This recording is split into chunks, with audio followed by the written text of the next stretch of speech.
Cela fait maintenant des mois que Donald Trump le convoite. Le prix Nobel de la paix a finalement été décerné ce vendredi à la vénézuélienne María Corina Machado, une opposante au gouvernement vénézuélien. Vous allez voir, Donald Trump a encore une chance de l'obtenir l'an prochain. Mais alors, mériterait-il vraiment ce prix Nobel? Et comment celui-ci est décerné? Salut, c'est Blanche, j'espère que vous allez bien. C'est le sujet à la une de ces actus du jour. Avant de revenir sur Donald Trump, revenons sur le prix en tant que tel. Le prix Nobel de la paix est considéré aujourd'hui comme la récompense la plus prestigieuse au monde. Comme son nom l'indique, il salue l'action d'une ou de plusieurs personnes ayant œuvré pour la paix dans le monde. Chaque année, des centaines de profils sont en lice pour recevoir ce prix, avec la subtilité que l'on ne peut pas envoyer soi-même sa propre candidature. Le nom de la personne doit être proposé officiellement par une personne habilitée à le faire. Il faut par exemple être professeur universitaire spécialisé, ministre parlementaire ou encore président. Une fois les noms proposés, ils sont étudiés chaque année par plusieurs institutions, puis par un comité norvégien composé de 5 membres nommés par le Parlement du pays. Cette année, il a donc été décerné à la vénézuélienne María Corina Machado, une politicienne de 58 ans qui est la leader de l'opposition au Venezuela et qui vit aujourd'hui dans la clandestinité. Elle est accusée de complot contre le président Nicolás Maduro, dont la victoire à l'élection présidentielle n'est pas reconnue par de nombreux pays comme les États-Unis ou encore l'Union européenne. Si le sujet vous intéresse, on a déjà fait de nombreuses vidéos dessus et on aura l'occasion d'en reparler. Mais pour en revenir à Donald Trump, ça fait plusieurs mois que le président des États-Unis espérait obtenir ce prix. Il est même allé jusqu'à promettre qu'on se souviendrait de lui comme, je cite, un faiseur de paix et répète régulièrement que ce serait une insulte contre les États-Unis s'il ne l'obtenait pas. Mais alors, des personnalités ont-elles soutenu le profil du président des États-Unis pour le prix Nobel de la paix? Eh bien la réponse est oui. Claudia Tenney, une élue républicaine, donc du camp de Donald Trump, l'avait déjà désigné en décembre dernier pour ce prix. Plus récemment, le premier ministre israélien, Benjamin Netanyahou, et le gouvernement pakistanais l'ont aussi nommé, mais 2 dernières nominations sont survenues après la date limite du dépôt des candidatures pour 2025, elles ne seront donc effectives que pour 2026. Mais alors, quelles sont les raisons qui poussent certains à le proposer pour le prix Nobel de la paix? En fait, ces personnes mettent en avant le fait que le président des États-Unis a factuellement été à l'origine de plusieurs accords. Claudia Tenney a souligné son rôle notamment dans les accords d'Abraham signés en 2020. Ces accords ont établi une normalisation diplomatique officielle entre Israël et plusieurs pays arabes comme les Émirats arabes unis, le Bahreïn ou encore le Maroc et le Soudan. Ça signifie notamment que ces pays ont accepté de reconnaître officiellement Israël comme étant un État souverain. C'est assez symbolique car jusque-là, ces pays, comme la majorité des pays arabes, refusaient de reconnaître l'État d'Israël. Depuis son second mandat, Donald Trump s'accorde également le mérite d'avoir mis fin à 7 conflits. Alors on va pas pouvoir revenir en détail sur tous les tenants et les aboutissants, mais parmi eux, Donald Trump a notamment facilité la signature d'une déclaration conjointe de fin de guerre entre l'Arménie et l'Azerbaïdjan, mettant fin à un conflit de plus de 30 ans. Le président américain a aussi affirmé à plusieurs reprises avoir négocié un cessez-le-feu entre l'Inde et le Pakistan qui se sont affrontés en mai dernier pendant 4 jours à propos de la région du Cachemire qui est disputée depuis de nombreuses années entre les deux pays. Si le Pakistan a confirmé l'intervention de Donald Trump dans cette médiation,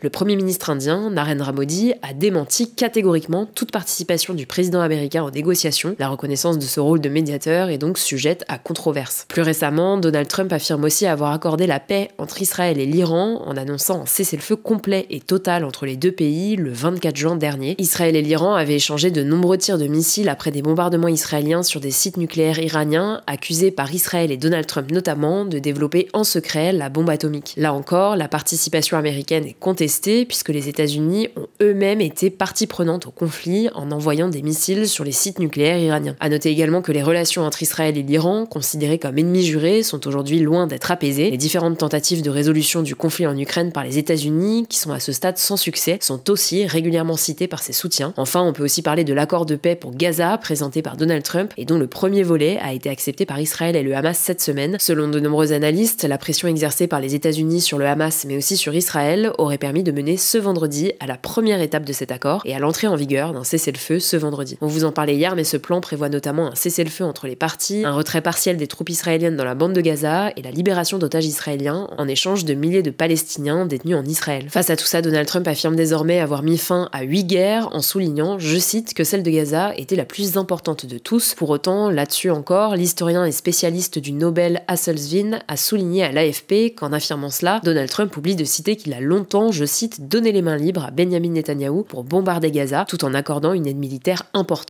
à l'armée israélienne. Et plus globalement, la politique de Donald Trump est aussi fortement critiquée et considérée comme étant en opposition aux valeurs du Nobel de la paix. Parmi les exemples qu'on peut citer, son retrait de l'accord de Paris sur le climat et de l'Organisation mondiale de la santé, ou encore sa guerre commerciale qui a négativement impacté le commerce international. Ses convoitises d'annexer le Canada ou le Groenland sont aussi vues négativement. Par ailleurs, sur le sol américain, les actions de Donald Trump sont épinglées par différentes ONG comme étant discriminatoires et ou agressives concernant le traitement des migrants ou des minorités par exemple, qui viendrait entacher sa potentielle obtention du prix Nobel de la paix. On verra donc ce qui sera décidé l'année prochaine. Je vous laisse pour les actualités en bref. On commence avec cette première actu. Les forces israéliennes se sont retirées ce vendredi de plusieurs zones de la ville de Gaza, mais également de Khan Younes, dans le sud du territoire palestinien, conformément à la première phase du plan de paix à Gaza proposé par Donald Trump et qui a été approuvé par Israël cette nuit. À noter que même si l'armée israélienne doit se retirer de certaines zones où elle est déployée, l'accord prévoit que celle-ci garde le contrôle de 53% du territoire de la bande de Gaza. À noter que le commandement central de l'armée américaine a confirmé que les forces armées israéliennes avaient achevé leur retrait sur la ligne jaune à midi, heure locale. L'accord prévoit également la libération des otages israéliens. Selon une porte-parole du bureau du Premier ministre israélien, je cite, « Tous les otages, vivants et décédés, seront libérés d'ici lundi ». De son côté, le président des États-Unis, Donald Trump, a déclaré qu'il espérait être présent lors de la signature de l'accord en Égypte, mais aussi lors de la libération des otages. À noter que le Premier ministre israélien, Benjamin Netanyahou, a confirmé que 20 otages étaient vivants et 28 morts. Israël a par ailleurs publié une liste, je cite, de 250 détenus palestiniens pour des raisons de sécurité libérables en échange des otages retenus à Gaza. De son côté, le chancelier allemand Friedrich Merz a annoncé vouloir organiser avec l'Égypte une conférence internationale pour la reconstruction de la bande de Gaza. L'objectif, je cite, répondre aux besoins les plus urgents comme la reconstruction de l'approvisionnement en eau, en énergie ainsi qu'en soins médicaux. Deuxième actu, la Guadeloupe, département d'outre-mer situé dans les Caraïbes, a été placée en vigilance rouge pour fortes pluies et orages ce vendredi, alors que la tempête tropicale Jerry traverse les Antilles. L'île est aussi en alerte orange pour vagues, submersion et vents violents, tout comme la Martinique. Selon Météo France, le centre de la tempête s'éloigne de la Guadeloupe et se situe à environ 200 km au nord du département. Il a provoqué des pluies diluviennes sur plusieurs villes et de forts orages continuent de frapper le territoire. En Martinique, un département voisin, des précipitations similaires sont attendues, avec des vagues pouvant atteindre 4,5 mètres. Les îles de Saint-Martin et Saint-Barthélemy, maintenues en vigilance jaune, ont décidé de fermer leurs écoles vendredi. Les services météorologiques prévoient une accalmie progressive à partir de la mi-journée, mais appellent les habitants à la prudence face au risque d'inondation et de submersion côtière. Troisième actu, un adulte sur 20 aurait eu des pensées suicidaires en France en 2024, selon une étude de Santé publique France publiée ce vendredi à l'occasion de la Journée mondiale de la santé mentale. L'étude indique que plus de 300 000 Français auraient envisagé de mettre fin à leur jour au cours des 12 derniers mois, un chiffre en hausse par rapport à 2020. Les régions des Hauts-de-France et du Grand Est sont les plus touchées. Au total, 77 041 personnes sont allées aux urgences pour des tentatives de suicide ou d'automutilation en 2024 et 2 passages sur 3 concernent des femmes. Fait alarmant, les personnes les plus touchées sont les plus jeunes. Les 11-17 ans ont enregistré une hausse de 21% de passages aux urgences, un chiffre qui concerne en priorité les jeunes filles. Pour vous donner une idée, sur 1000 passages aux urgences de jeunes filles de 15 à 17 ans, 23 concernaient de l'automutilation ou des tentatives de suicide. Au niveau des décès, 8848 personnes ont mis fin à leur jour en 2023. Les 3/4 sont des hommes, souvent âgés. Si vous vous sentez en détresse, vous souffrez de pensées noires ou si vous voulez aider une personne en souffrance, il est important de contacter le 31 14, le numéro national de prévention au suicide. D'ailleurs, à ce sujet, ce dimanche, sort sur la chaîne Grand Format l'interview d'une experte en psychiatrie. Avec Hugo, ils ont parlé de plein de sujets qui touchent à la santé mentale. N'hésitez pas à aller la regarder, le lien est en description. Quatrième actu, depuis un an, 680 000 enfants ont été déplacés en Haïti, une île des Caraïbes considérée comme l'un des pays les plus pauvres du monde, selon un rapport de l'association SOS Enfants, publié par l'UNICEF ce mercredi. Au total, plus d'1,3 million de personnes ont été contraintes de fuir leur domicile. En cause, la violence des gangs qui contrôlent les villes, l'effondrement des services publics et le manque d'accès aux aides humanitaires. Les gangs contrôlent 85% du territoire de la capitale, Port-au-Prince, et des routes principales, rendant l'accès à la nourriture, à l'eau et aux soins extrêmement difficile. En fait, le dernier président haïtien, Jovenel Moïse, a été assassiné en 2021 et depuis, le gouvernement n'est plus stable et reste très faible par rapport aux forces criminelles. Selon Selon le rapport, les enfants sont souvent obligés de fuir à plusieurs reprises, ce qui les prive non seulement de leur logement, mais aussi de la possibilité d'aller à l'école et de vivre une enfance normale. Ils fuient vers des sites d'accueil où les conditions sont aussi difficiles. Plus de 33% des sites pour personnes déplacées sont dépourvus d'infrastructures de protection de base, ce qui expose les enfants et les femmes à des risques de violence, d'exploitation et d'abus. Il arrive aussi que les écoles servent d'abris, ce qui perturbe davantage l'éducation de près d'un demi-million d'élèves. L'UNICEF appelle donc la communauté internationale à agir immédiatement pour protéger les enfants.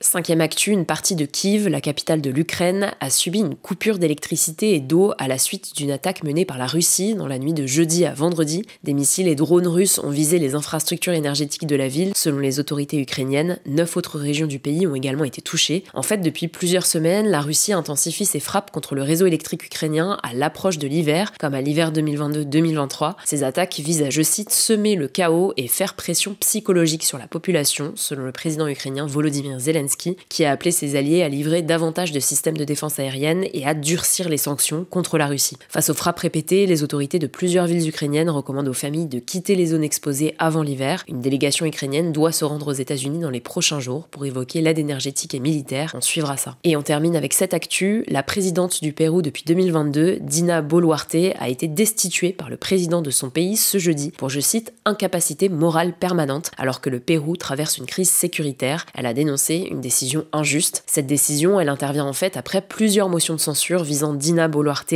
anciennement membre du parti Pérou Libre, parti radical de gauche qu'elle a quitté en 2022 avant de devenir indépendante. Elle était affaiblie par des scandales de corruption et une impopularité record depuis la répression sanglante des manifestations de 2022 qui avait causé la mort de 11 personnes. Le Pérou, qui est affaibli par la corruption et la criminalité, connaît une forte instabilité politique. 7 présidents se sont succédés en moins de 9 ans et d'ailleurs plusieurs anciens chefs d'État, dont Pedro Castillo et Alejandro Toledo, sont actuellement incarcérés pour corruption. En tout cas, devant le Parlement, une centaine de manifestants ont célébré le départ de l'ancienne présidente en agitant des drapeaux péruviens. Dina Boluarte est donc remplacée par José Herri, 38 ans, qui est le président du Parlement, mais également membre du parti de centre-droite Somos Perú. Il a prêté serment ce vendredi et dirigera le pays jusqu'en juillet 2026. Dans son premier discours, il a promis de déclarer la guerre aux bandes criminelles responsables de l'explosion de violence à Lima, la capitale du pays. Merci à vous de continuer à suivre ce format. Désolée pour ma voix, je suis très malade, j'espère que ça ne vous a pas trop dérangé. Je crois que j'ai tout dit, prenez soin de vous, prenez soin de vos proches et je vous dis à bientôt.